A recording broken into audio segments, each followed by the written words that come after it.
He was a war hero and a dashing Greek-born prince, brimming with boundless energy and ambition. He's a very unflappable sort of character. He's a real leader. Yet when he married Princess Elizabeth in 1947, his life changed forever. And when she was crowned queen, his role became to serve and support her.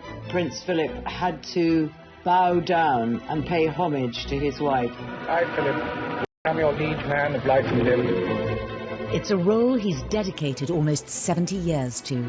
It's been a challenge for us, but by trial and experience, I believe we have achieved a sensible division of labour.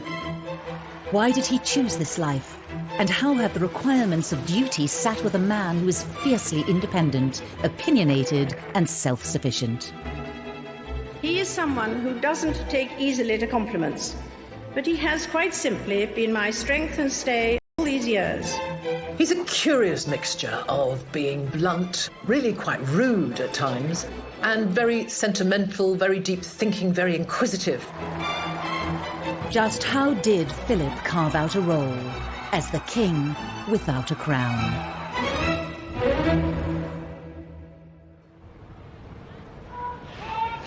August 2017, and in the forecourt of Buckingham Palace, Prince Philip, the Duke of Edinburgh, is undertaking his last solo public engagement before retirement, a parade of the Royal Marines. He is 96 years old. It's over 70 years after his first official outing.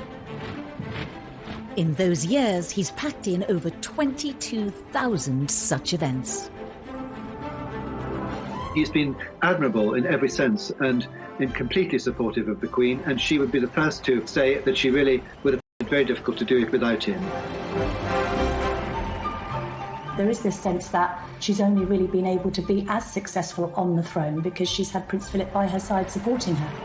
For those who believe that the monarchy is of some use to this country, he's an immensely important and influential figure. It's been a long, strange journey for the boy, born a virtually penniless prince of the Greek royal family in 1921. The thing about Prince Philip is that he never really had a home, or at least not for very long. Although he was born in Corfu, on the kitchen table, he wasn't there for very long and the family went into exile. They lived in Paris until he was about 8, but then when his mother became ill, his father decided to kind of close down the house. He suffered so much. His mother had been locked up in an asylum, his father had been an unfaithful man, and pretty much left Philip to fend. They just pushed him around like a parcel. Relatives and benefactors paid for his schooling in Scotland, and then influenced by his mentor Lord Mountbatten, the young Philip opted for a naval career, enrolling at the Training Academy in Dartmouth. Health and muscular control are still important branches of naval training. The disciplined military environment suited Philip's temperament and provided some stability, something his own family had been unable to do. He was a very outdoorsy person. He loved playing cricket. He enjoyed running. He was always very competitive, so he enjoyed sport as long as he won. Philip became a star cadet and was an obvious candidate to entertain the two young princesses, Elizabeth and Margaret, when their parents, the King and Queen, came to visit. While they were at the captain's house, in walked Prince Philip, who sort of suggested that they go outside. Princess Elizabeth was enraptured, and she never really took her eyes off him for the whole visit. She was just entranced by him. She was 13, he was 18, and he was this glamorous, handsome, young Viking naval cadet about to go off to war. I mean, how was that not going to win the heart of this young girl? There was no way that she wasn't going to fall in love with him. But with war in Europe starting only months later, events soon took over their budding friendship as Philip sailed off to do battle. He saw action as an officer on HMS Valiant in the Battle of Matapan in the Mediterranean in 1941, where the British fleet trounced the Italian navy. He acquitted himself with great sort of bravery and great quickness of thought, and he was definitely seen as one of the rising stars. And as the war drew to an end, Philip fully expected to continue his rapid promotion through the naval ranks. He certainly had a good war, and of course a young, good-looking naval officer who'd had a good war. Absolutely the epitome of everything that was respected, respectable and wonderful come 1945. He's peculiarly well suited for the Navy. I mean, seamanship and navigation and everything came naturally to him. But also he absolutely loved naval life. It was a family for him. And on the home front, his friendship with Princess Elizabeth, who was by now 19, had turned into a fully fledged romance. Not everyone was happy with this turn of events. The courtiers, the household, the royal family, even government, there was a feeling that he just wasn't the right character for the job. It was said that he was ill-tempered, he was rough, and he was not inclined to be faithful. And really, I think a independent man. There were a lot of suspicions about him, of course, as you can imagine, because if you look at his ancestry, there is a lot of German blood there. I think the king's concerns were more that his daughter was too young, really, to marry. He didn't want to lose her so soon. He liked Philip, but liking someone and having them as a prospective husband for your daughter are two very different things. And he felt that she needed to see the world a little bit. Partly to test the strength of her feelings for Philip, Princess Elizabeth was packed off with her parents on their 1947 tour of South Africa. Simple fact is that no matter how many times Elizabeth was told that Philip wasn't quite right, she'd look elsewhere, she didn't listen. She'd been set on Philip from the age of 13. He was the perfect husband for her. And actually, the more people tried to dissuade Elizabeth from marrying Philip, the more she became set on it. Despite the subtle, or not so subtle, arm-twisting of establishment figures, on the 9th of July 1947 came the announcement that changed everything.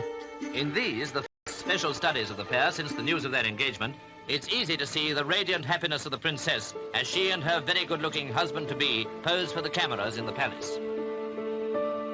They both fell in love with each other. Princess Elizabeth was clear that this was the man she absolutely loved, and I'm sure she made that very clear to her parents. And so I think that was probably ultimately what sort of swung it, really. Philip slipped into his new role, supporting his fiancée, Princess Elizabeth, on her official duties. I am so happy that on this, my third visit, my future husband is by my side.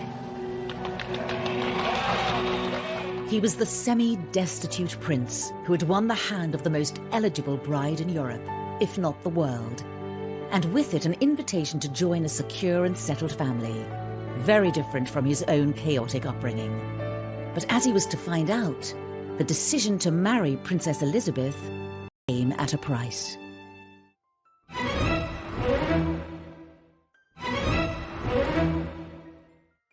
The 20th of November 1947, and all eyes were on Westminster Abbey. Thousands had assembled overnight, all eagerly waiting to see and to cheer the royal processions on this day of their own princess's marriage. Churchill described it like the first bit of colour to sort of happen after the war. It helped to cheer everyone up. You know, London was still a sort of bomb site, basically. Rationing was still in place. People had gone through a difficult time during the war. The country was drained and exhausted, yes, absolutely exhausted. In 1947, people became swept up with the euphoria of it, and suddenly this wedding of this gorgeous young couple was something that people could focus on.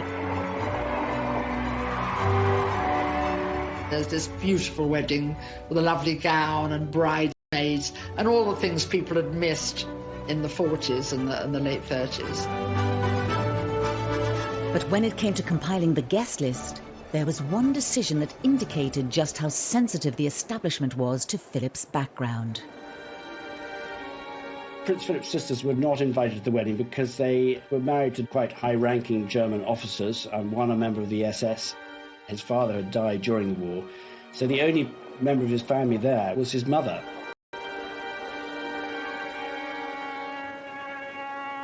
It was a decision that deprived him of family support on the big day. I think he was a little hurt, but it was probably the right decision because there was still a very, very strong anti-German feeling in this country. It must have been very difficult for him, but I guess he just went with the flow, basically. There's no evidence of any arguments about it. There was a sort of feeling that he was up against it. had a sort of fight on his hands during the early years of his marriage, and to sort of establish himself, find a role for himself and a role in the country, really. Every father will understand this father's pride and delight in his young son. And almost a year later, Charles, the heir to the throne, was born. But for Philip, there was another indication of where the real power lay. It had been decided by Churchill and others that the couple's children wouldn't take his family name, Mountbatten, but hers, Windsor. He said, you know, I'm nothing but a bloody amoeba. Some sort of happier compromise might have been found, but I think it definitely, you know, it created problems in the marriage, I think. Now, Prince Philip did actually argue against this, so I think it was an unhappy moment for him. As life settled down, Philip faced the question, what was his new role? He made a few tentative forays onto the public stage. Boxing at the Royal Albert Hall, and the Duke of Edinburgh was the guest of honour at the London Boys Club Championships. I'd like to say how delighted I am in that capacity to see this hall so full of people, obviously well-wishers of the London Federation of Boys Clubs and of the Boys Clubs throughout Great Britain.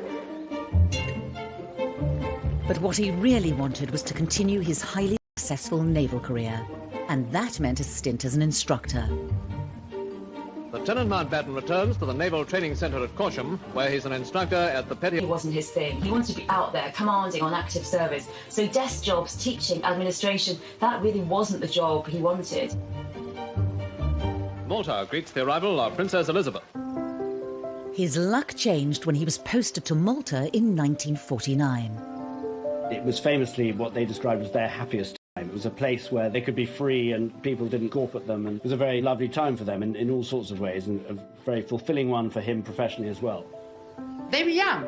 They were in love. They had frankly dumped their children with the grandparents and were having a good time. Princess Elizabeth was able to be the wife of around in her little car. They danced in the Phoenicia Hotel just outside Valletta. They went to polo matches, he played, and they had a lovely time, basically.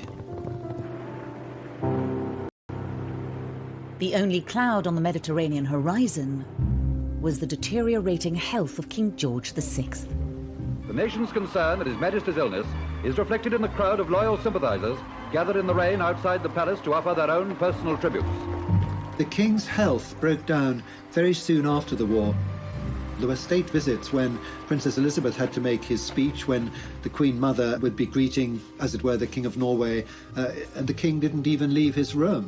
So the ill health of the King curtailed Prince Philip's naval career. Philip tried to reconcile being pulled in two directions at once, a desire to continue with the naval career he obviously loved, and the duty to support his wife. The Duke of Edinburgh, who of course holds the rank of Commander, Royal Navy, went to Chatham to unveil the World War II extension to the Naval War Memorial. I'm particularly proud to do this because, like all of us who served in the Navy during the war, I lost many friends and shipmates who are commemorated here. As the King's health worsened, Philip's dual role became increasingly difficult to balance. It was decided the young couple should undertake a tour of the Commonwealth in place of the King. When you look at the pictures of the King bidding farewell to his daughter, people must have wondered a little bit whether they would ever see each other again. Although Elizabeth and Philip were deputising for the King, they didn't necessarily know how ill he was. I think that both Elizabeth and Philip thought that he would continue, although much weakened in health, for many years to come. And it was while the Duke and Princess Elizabeth were staying in a lodge in Kenya that news came through which changed Philip's life forever.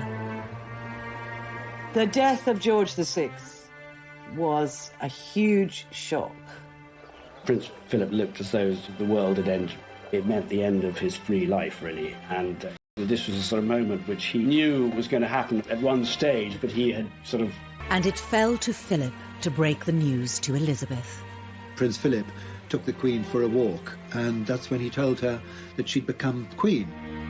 Elizabeth had always been so devoted to her father, and to tell her in the middle of a tour that her father was dead and she had to go back to be Queen must have been a quite devastating job.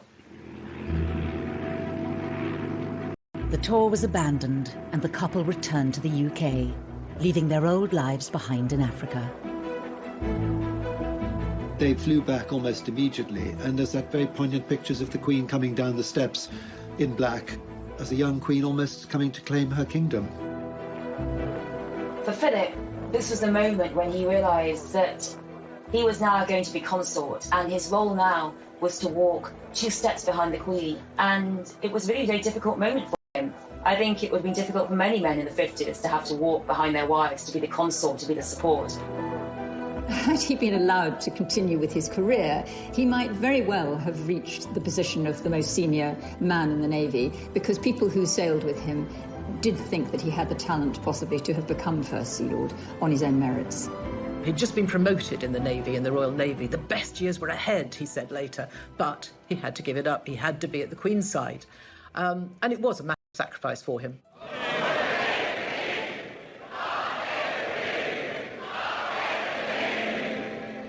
Just over a year later, Queen Elizabeth was crowned in Westminster Abbey. It was a fantastic and glorious occasion, the like of which will never be seen again, because there simply aren't all those people in uniform anymore, I'm afraid. But it was wonderful, a wonderful occasion, and very exciting. And this time, Philip, as chairman of the Coronation Commission, was able to ensure his 3 sisters were on the guest list to witness the extraordinary pageant. Prince Philip had to bow down and pay homage to his wife, and he said he was her liege lord. Faith and truth I will bear unto you, to live and die against all manner of folk, so help me God. That was a symbolic moment when he really had decided that his life was going to be dedicated to her life, which was dedicated to the monarchy. So basically, they'd both given up everything for duty, because there was no point in her giving up everything for duty if he wasn't prepared to do the same and support her. He was completely happy to kneel before his wife, and he just went through it like everybody else. The course of the rest of Philip's life was now set, to serve the Crown and the Queen. Philip is due home tomorrow from his tour of South America, a tour of 60 days and 36,000 miles. With characteristic energy, Philip threw himself into making royal visits abroad. He was never going to be the sort of person who would be happy sort of just slinking away to Balmoral or Sandringham and sort of spending his life shooting pheasants and, you know, pottering around the farm. So he developed a useful role promoting British business and technology. He goes to nuclear reactors, goes to glass-blowing factories making all kinds of products all over Britain. Philip had a really personal interest in the technology and intricacies of business and manufacturing. When Prince Philip first started making tours of inspection, his thoroughness was often inclined to startle. But now we're used to his rather specialised approach, and we see him here showing his particular interest in industry. Where he became very effective was going out and about and giving speeches, and his speeches were widely admired and sort of reported on the press. Ladies and gentlemen, it is clearly our duty as citizens to see that science is used for the benefit of mankind. For what use is science if man does not survive? There's a sort of impatience in him, which is impatience with people who are stuck in their ways. He's innately curious, and I think that's a great attribute, actually. He's a man with acquired wisdom on very, very many subjects. And there's one initiative virtually everyone agrees was a great idea. The Duke of Edinburgh's award scheme proves that the life of modern youth isn't all pop music, long hair and punch-ups. He recently presented gold awards to 127 girls and over 750 boys. Since its launch in 1956, over 6.5 million young adults have developed their confidence and skills by taking on physical, social and charitable challenges in their desire to earn a bronze, silver or gold award. Just got to talk to these young people who come from every walk of life and find out what they've done and the excitement they've done, the adventures they've had getting these awards, to realise that it is a great achievement that he started this scheme, and it's very much of his character. The presentation took place in the gardens of Buckingham Palace, something of a thrill for all the youngsters.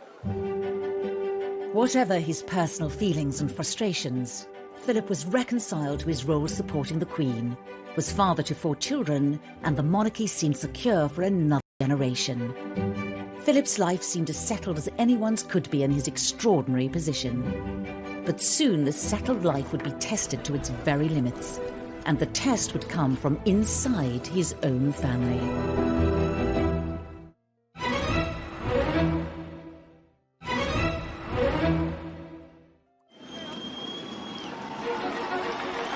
The anniversary of the Queen's coronation marked the start of a new era for the monarchy.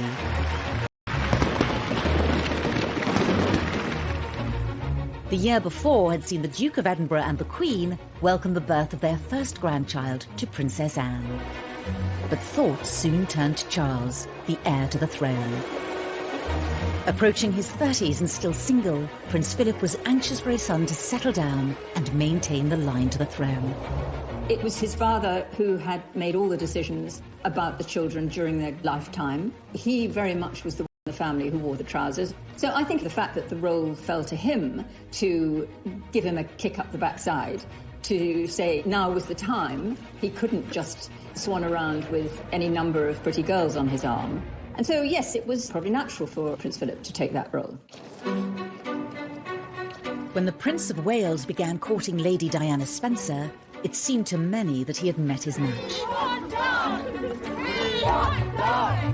But Charles was unsure. It fell to the Duke to urge his son to make a decision. Prince Charles and his dad are very different creatures. He's a pragmatist, and Charles is a romantic. I don't think that Prince Philip has been unfeeling towards Charles ever, but I think he found that his son was dithering about whether he should marry this young girl or not. There came a point when Prince Philip told Prince Charles to get on with it. And that is how a letter was written to Prince Charles. And what it actually said was, this girl is running a gauntlet every day of press and things. If you are going to marry her, I think it would be a good idea to get on with it. And if you're not, then probably it would be kinder to say so now, rather than to leave this thing in a limbo. Prince Charles felt himself to be very pressurised into it. 11 a.m., Buckingham Palace. The beginning of a day to remember for Prince Charles, Lady Diana, and for quite a lot of other people too. Jolted into action by the Duke of Edinburgh, Charles proposed to Diana in February 1981. The two were married just 5 months later to the delight of the nation and millions around the world. But to Prince Philip's dismay, Charles and Diana's honeymoon period would be short-lived. The strains in their relationship were fully exposed during their trip to South Korea last month. The distance between them could not be disguised. The papers dubbed them the Glums. Well, being a dad and being a father-in-law, he would have been pretty disappointed because he and the Queen believe in the sanctity of marriage. There was disappointment that this great expectation in 1981 of this mammoth wedding, which was everybody billed it as a fairy tale wedding, should sort of suddenly crumble in the mid-80s. To counsel the once happy couple. He wrote letters in which he tried to be a marriage counsellor, if you like, and she wrote back always saying, dearest Pa was the way she started letters, and she said, I think you really underestimate your skills as a marriage counsellor. And she also said, whatever happens, I will know always that you care. This is Prince Philip, husband, consort of the Queen, father of the Prince of Wales, who is heir to the throne. So he probably felt that it was not just a family duty, but it was a public duty to try and get them to talk to each other, to reconcile and to save the marriage. No two marriages are quite alike. I think that the main lesson that we've learned is that tolerance is the one essential ingredient of any happy marriage. It may not be quite so important when things are going well, but it is absolutely vital when things get difficult. Despite Prince Philip's attempts to mediate, Charles and Diana separated in 1992. It is announced from Buckingham Palace that, with regret, the Prince and Princess of Wales have decided to separate. It was just one of a series of marital setbacks to hit the royal family that year. The Yorks' apparent separation leaves two young children in an unprecedented position so close to the throne. To see your children go their separate ways and to suffer and to do so publicly, it was very difficult for them. Probably a little frustrated that they just couldn't get on with it, because that's the kind of man he is. He's a man who gets on with things. I sometimes wonder how future generations will judge the events of this tumultuous year. The marriage finally cracked amid rumours the princess had been secretly meeting the dashing naval commander Tim Lawrence. He was exasperated that all these things were going on within the family, none of which was the fault of the Queen or Prince Philip, but was having repercussions on the Queen in that the media was saying, well, why can't she control her family? Well, if your son is 40-something, you don't tell a 40-year-old how to behave. You hope that they're going to be able to do it themselves. It has turned out to be an annus horribilis. But after the breakdown of 3 of their children's marriages, in November there would be yet another blow to the Queen and the Duke of Edinburgh. There are no words that can describe this scene. The sky aglow above Windsor tonight as 1,000 years of history takes flame.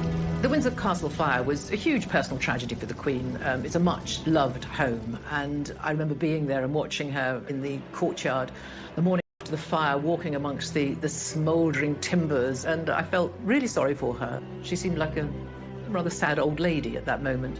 But things got worse because the government said that they would pay, the taxpayer, in other words, would pay for the repairs at Windsor. Well, why should we pay? Government don't pay, we pay. The Queen and Prince Philip were dropped into it, beyond their necks, right up to their eyebrows. With the Queen at the centre of press and public criticism, she would need Philip in his dual role as husband and consort more than ever. Philip was in Argentina, but what he could do and be useful doing was restore Windsor Castle. We have reports from Paris that Diana, Princess of Wales, has been killed in a... The sudden and shocking death of Diana in Paris was another terrible setback. The surgeons fought for 2 hours to restart her heart. At 3 o'clock this morning, London time, they admitted defeat and announced that Diana, Princess of Wales, was dead.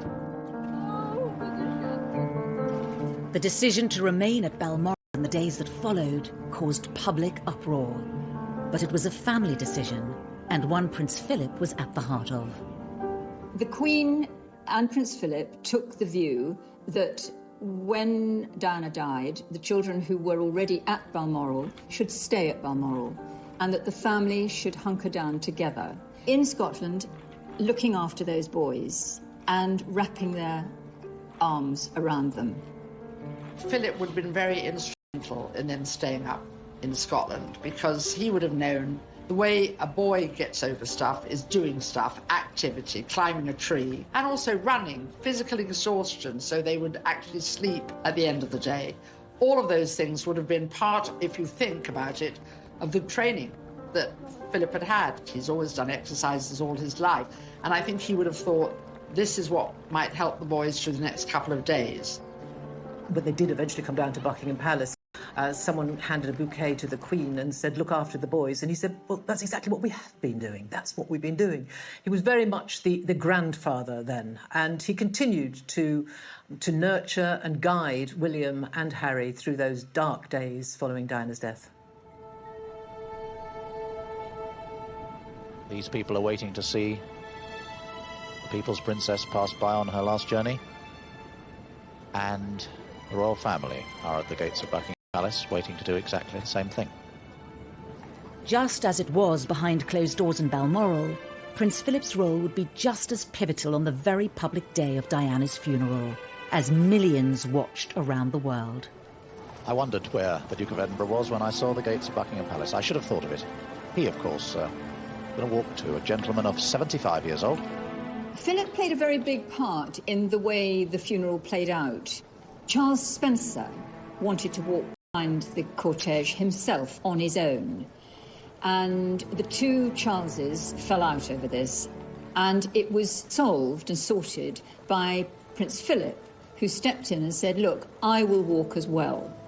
And as a result, the two Charleses, the two boys, and Prince Philip all walked that long walk from St James's Chapel to Westminster Abbey. There was controversy over whether or not the boys should walk behind their mother's coffin. There was some pressure, I think, from Downing Street that they should be seen to do so. And in the end, will you walk? And so they did walk behind their mother's coffin, something that Harry to this day feels was not right for such a young lad, and was very traumatic for him. But there is a moment when the coffin passes under an archway of horse guards, and you can see, I think, Philip just put a little reassuring hand on William's shoulder. He was there by their side and giving them some very important and much-needed strength. Prince Philip is known as having this gruff, get-up-and-go side to his character, but he also has a very emotionally intelligent and sensitive side, especially to family things, because he had a very tough childhood himself. So I think because of that experience, it actually makes him more, not less sensitive to dealing with family problems. Toward the end of yet another tumultuous royal year, the Queen gave a speech on their 50th wedding anniversary, reserving special and rare public praise for her husband and consort. He is someone who doesn't take easily to compliments, but he has quite simply been my strength and stay all these years.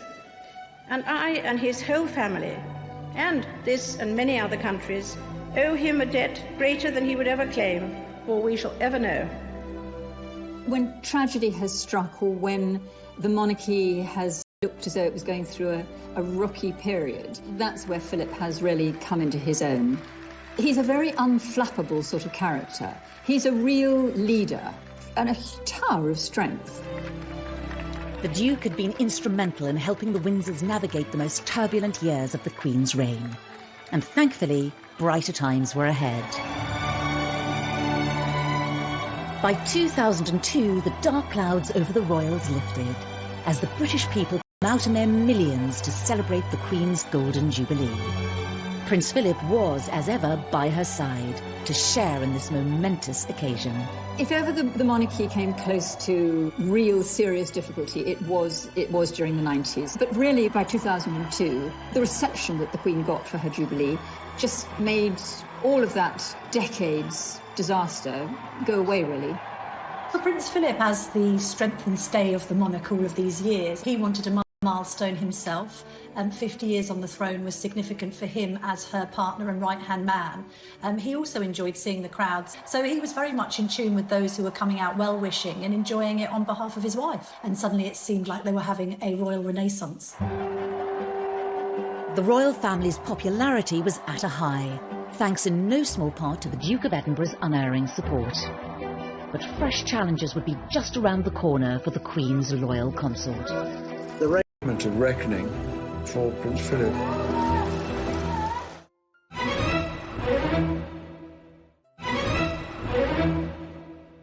Happy birthday to you. 2011 saw the Duke of Edinburgh celebrate his 90th birthday. What I just want to do is to welcome you all here on this 100th birthday party. 100th, you notice, not 90. I remember seeing him around about that time at Buckingham Palace, and he'd been a little bit poorly, and when he came across, and I said, "Oh, good to see you, sir, good to see you looking so well." And he looked me up and down and said, "Oh, you're not looking so bad yourself, actually." So he still had a twinkle in his eyes.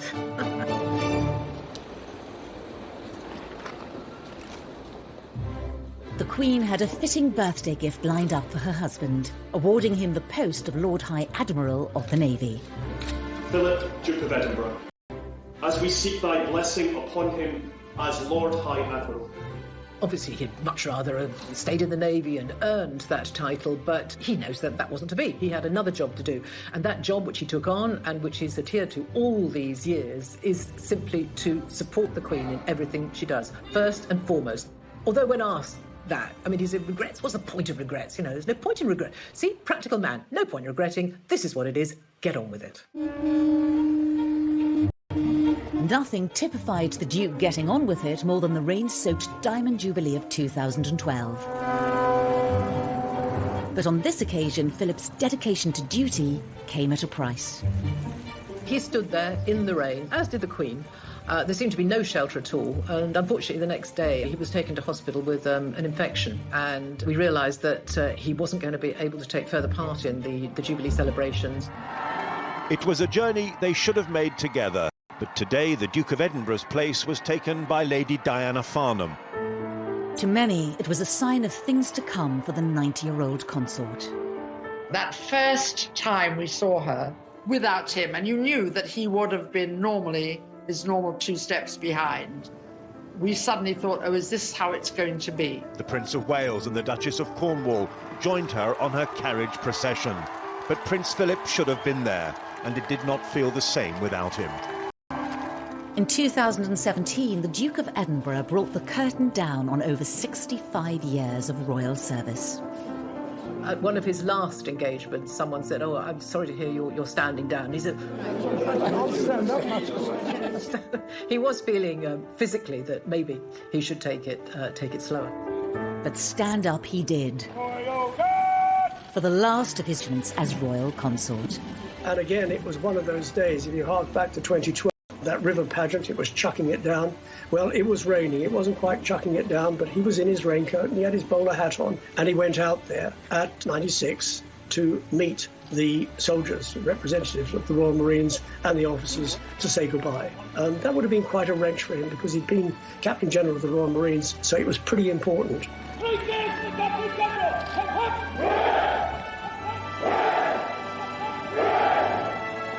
He doesn't do misty-eyed. He doesn't get a lump in his throat. He's not that emotional. But, you know, there is life at the end of the tunnel, and giving one job up and going off to do something else. And doing something else was sorting out the Sandringham estate.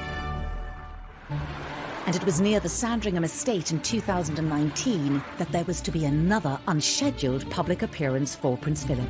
As he was driving out, the sun was in his eyes. He didn't see a car coming from his right, and as he drove out, he was hit by that car. And the Range Rover was knocked on its side and sent hurtling over to the other side of the road. Surprise, surprise, and by miracle, that Prince Philip got out of that car with just a few scratches. I remember writing a story saying that he had walked into his private secretary's office shortly afterwards and asked him for a plaster, and then only really told him about the accident when it was sort of coaxed out of him. So it was made more of a big deal than perhaps Prince Philip wanted it to be at the time. Luckily, the other passengers were not very badly hurt, but it was a moment of reckoning for Prince Philip, who by that age of 97 was quite old still to be driving. He apologised, and I think he has said he will no longer drive on public roads. But since then, there's been a picture of him driving on Windsor private roads. So you can't just get this man down. I mean, he's not going to give up his independence. This is who he is. And I rather admire him for that. The British public has long loved Prince Philip because of, and sometimes despite, his colourful character. But how will history view the self-sufficient alpha male who gave up a promising naval career in deference to a life of royal service? In his position as consort to the Queen, he's been able to achieve so much more than he would have been as a commander in the Royal Navy, or, you know, I mean, what was he before that? He was basically a penniless, exiled prince. He is an action man. He's a doer. And so he has carved out areas that meant a great deal to us, hosted design awards. He has started the Duke of Edinburgh Awards scheme. All these things meant a great deal to him. And they are all about one thing in particular. They're focused on getting people to do things for themselves. That's what he wants. He wants people to learn by experience and explore this world. Driven by an unwavering focus on duty before all else, perhaps Prince Philip's greatest achievement has been transforming the role of conventional consort into one more like a king, with no need for a crown. For those who believe that the monarchy is of some use to this country, I think he's an immensely important and influential figure. Here we are, we still have a monarchy that is the envy of the world. Go into a newsagent everywhere, it's our royal family on the front of every magazine. We have the fairy story at the head of them all, and he's helped keep it there.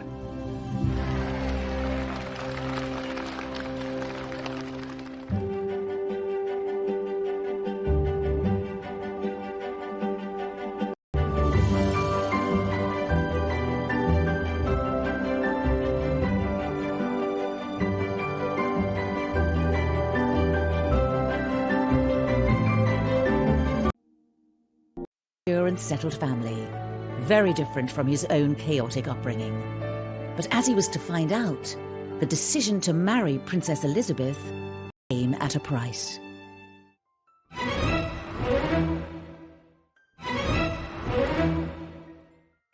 The 20th of November, 1947, and all eyes were on Westminster Abbey. Thousands had assembled overnight, all eagerly waiting to see and to cheer the royal processions on this day of their own princess's marriage. Churchill described it like the first bit of colour to sort of happen after the war. It helped to cheer everyone up. You know, London was still a sort of bomb site, basically. Rationing was still in place. People had gone through a difficult time during the war. The country was drained and exhausted, yes, absolutely exhausted.